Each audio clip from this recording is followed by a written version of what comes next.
अरे बड़का कहैया बिन नइखे कोनो राजा रोटी भैया बाकी कड़िया जन का राजा माई बाप घर के भार हो गई भाई से बढ़ के आपसार हो गई कैसन कल जुग के पुत अर्जन में कपूत बैठ ससुराल हो गई अरे मेरी मेरी मिल जाई अरे धन दौलतिया दोबारा ना मिली कमाई बाबू के सुरतिया दोबारा ना मिली भाषा भोजपुरी हमर जन्मे के बोलिया एकरा के रखो बीजा संहार।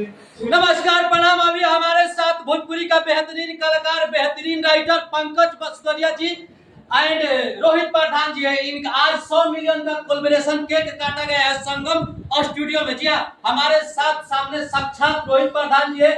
फेसबुक पर इनका लगभग जितने भी सारे फेसबुक पर गाना डाले हैं लगभग 100 मिलियन प्लस गया है। सबसे पहले सर आपका स्वागत है। बिल्कुल बिल्कुल, आपके चैनल से जितने भी लोग देख रहे हैं सबको हमारे तरफ से बहुत बहुत प्रणाम।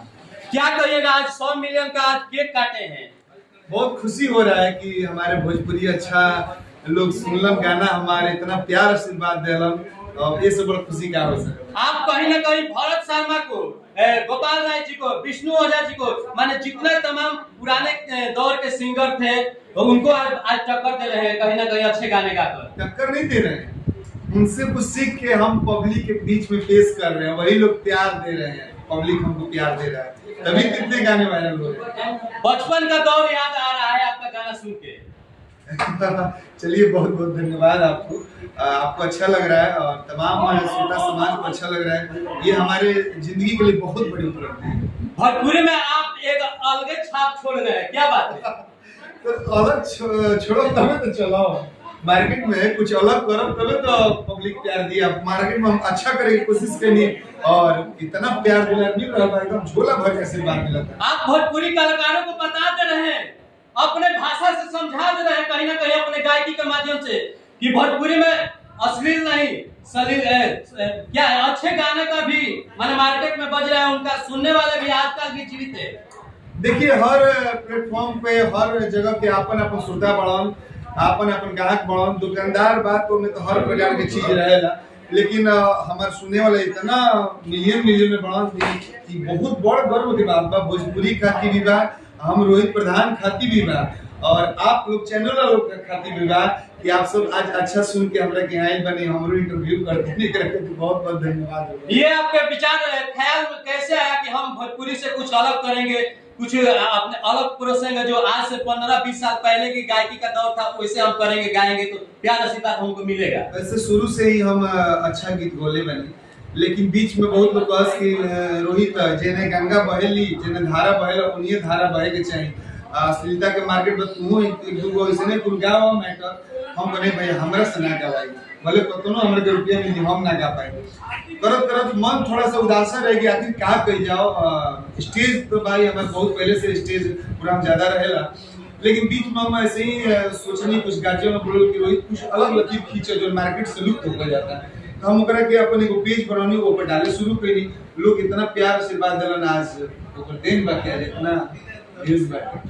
पंकज बसकरी का लिखा हुआ गाना आप काफी बेहतरीन आपको मिल रहा है, प्यार आशीर्वाद उस गाने पर नून रोटी खइयो ऐसे गाना है, वो गाना हो जाना चाहिए। बिल्कुल पंकज बसकरी भैया का अभी आज से 2 दिन पहले मैंने अपने पेज पे गाना छोड़ा, अरे नून रोटी खइहा बाकी कढ़िया जन का राजा अरे बड़का कहैया बिन नइखे कोनो राजा रोटी भैया बाकी कढ़िया जन का राजा। बहुत बढ़िया रोहित प्रधान जी, आप ऐसे अच्छे गाते रहिए। आपसे 1 मिनट आपसे बात हुआ, पहले गुरु जी से मैं बात कर लूंगा। जी। आप लोग लगातार बने रहे इस चैनल के माध्यम से। सबसे पहले सर आपका स्वागत है इस चैनल में। बहुत बहुत धन्यवाद। आपका गाना कहीं ना कहीं ब्लास्ट हो गया भोजपुरी में, नून रोटी वाला। इससे और बढ़िया करे हौसला हमने के जाओ। आप भोजपुरी में अशोक मिश्रा जी के लिए भी बहुत माने बेहतरीन गीत लिखे हैं, देवी गीत बहुत सुपर डुपर हिट हुआ है। आप अशोक मिश्रा का गुरु भी रह चुके हैं। गुरु नहीं हमने भाई है जा तो अशोक जी बहुत पुरान कलाकार हैं। हमने के अगर लिखा तो नहीं जाओ करा को अगर लिखे शुरू करने जो कर से पहले में के लोग जाना था बहुत बढ़िया गायक हैं। और रहल बात की वहां के भी हमें गाना दिल नहीं के जल्दी अलगा हो जा संग तुलस गारा भाई पहली में छूट जी तो दूसर बिया हो जाए बोले धनी कहां से दोबारा पहले भाई बहुत बड़े प्यार मिल रहे आज वो में छोड़ गईला बहुत कलाकार छोड़ बड़ भाई लोग उठा के गावे ला लो बड़ी पूरा प्यार मिलेला। जितने बढ़िया व्यू मिली जितने बढ़िया सपोर्ट करनी के मिली उतना बढ़िया हमने के हौसला अफजाई हुई आओ रोहित प्रधान जी के लिए क्या कहिएगा? इनसे भी अच्छा करने का प्रयास करेंगे कि अगला बार माने दूसरा कुछ करेंगे? कुछ ना जो चीज सहाला पर के नुसो कोई करेला वो तो हम घर में पहले जाके भाई दिन हमरा के सोहेला एक हमरा के ना सोहेला इनके खातिर सोहटो कतना भी के कतना लोग एक आदमी के पूछत नहीं के 10-12 रोज तो नील भाई आके सो इधर दूर लेता कोई ना कोई निरंतर इनका पूरी दिशा में है कि जाना सब। अच्छा आपको आज कितना खुशी हो रहा है? थोड़ा कैमरे में लगातार इधर दिखाइए। देखिए 100 million plus viewers collaboration cake कटा है। आज कोलैबोरेशन का केक कटा है। कहीं ना कहीं 1.5 लाख से ज्यादा फॉलोअर्स है इनका। 1.5 लाख से ज्यादा फॉलोअर्स ना हुए बहुत आनंद फॉलोअर हुए बहुत फॉलोअर जो जरूरत पड़ी उसका दिखाई है दिशा में लगा के बाद समाज के संदेश के बिहार में के जो बढ़िया नजर में कर सपोर्ट करी गलती चीज पर ध्यान मत दी गलती वैसे तो गलती की चीज पर ध्यान के दर्जा तक गलत करे वाला लोग बाकी जितना समाज में अच्छा लोग बने सब अच्छा के सब करेला यदि अच्छा के ग्राहक ना रहे तो अच्छा बिल्कुल सच्चाई बा कि अच्छाई रही बाकी कुछ रहे। अच्छा पंकज वसुधारी जी आपका लिखा हुआ गाना कहीं ना कहीं मिलियन में चला जाता है। अश्लील से हट के आप लिखते हैं। अगला बार रोहित प्रधान जी के लिए कौन सा ऐसा गाना लिखे देंगे? कौन सा ऐसा भोजपुरी में माने आप लहराने वाले गाना लिखने वाले? एक बात पहले ना बताओ जरा हो गया 10 मिनट में लिखाई 10 मिनट में गवाई 20 मिनट में चैनल को छोड़ दिया। फिर भी कुछ अलग करने वाले हैं। अलग एक लीक ही है रही मैटर दूसरा रही अलग चीज समाज में इतना नहीं कुछ को के प्रहार करब जा फोन करके उठाई जा बढ़िया बना जी तो दस जाए। चलिए बहुत बहुत लगातार फोकस करते रहिए रोहित प्रधान जी के पास। रोहित प्रधान जी सब कुछ पर बात हो गया मगर एक गाना हो जाना चाहिए जो पारिवारिक गाना जो शादी होता है या कोई चल जाता है अपने माता पिता को छोड़कर ससुराल वाला को साथ और सरहज को और ससुर को सेवा करने लगता है। डायरेक्ट बोलिए कि ये गाना आपका बहुत ज्यादा वायरल चल रहा है वही सुनाइए हम समझ गए कि आप क्या सुनना चाहते हैं। एक मेरा गाना वायरल हो रहा है जी कि माई बाप घर के भार हो गई भाई से बढ़ के आप सार हो गई कैसन कल जुग के पुत अनजान में कपूत बैठ ससुराल हो गई। ये गाना काफी वायरल होता है।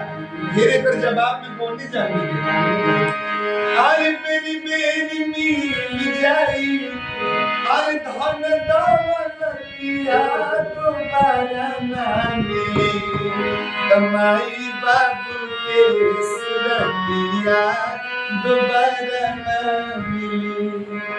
बहुत बहुत धन्यवाद रोहित प्रधान जी। आप भोजपुरी कलाकारों के लिए मैंने बहुत बड़ा तमाचा मारे हैं। अभी हम ना बोलो कि तमाचा हम अच्छा कोशिश के लिए बनी भगवान रूपी जनता हमरा के आशीर्वाद देले बनी ई सारा श्रेय हमारे भगवान रूपी समाज के। कहीं आपको नहीं लगता है कि टोटल भोजपुरी बदल गया है? बहुत सारे सिंगर है कि आपके जैसा गाना लिखने की या गाने की तो दूर की बात है वो सोच भी नहीं रहे कि आपकी तरह गाना हम लेके आए हैं। बिल्कुल नहीं ऐसा उनके लिए तो तमाचा के लायक है। अब शुरू हो गया अब देखा देखी बहुत शुरू हो गया बहुत अच्छे हमारे भाई कलाकार अब गाने के लिए मजबूर हो गए और गा रहे हैं। देखिए जिस चीज पर आप व्यूज देखिएगा उसी पर आप कोशिश कीजिए कि मैं भी ऐसा गाऊं तो व्यूज आखिर रोहित प्रधान का क्यों व्यूज जा रहा है तो अच्छे गीत समाज का चीज उठा के गा रहा है तो मैं उठा के गा रहा हूँ असली देहाती खाटी चीज गा रहा हूँ उसी पर लोग आशीर्वाद दे रहे हैं। अच्छा इस स्टूडियो से बहुत सारे कलाकार सुपर डुपर हिट हुए।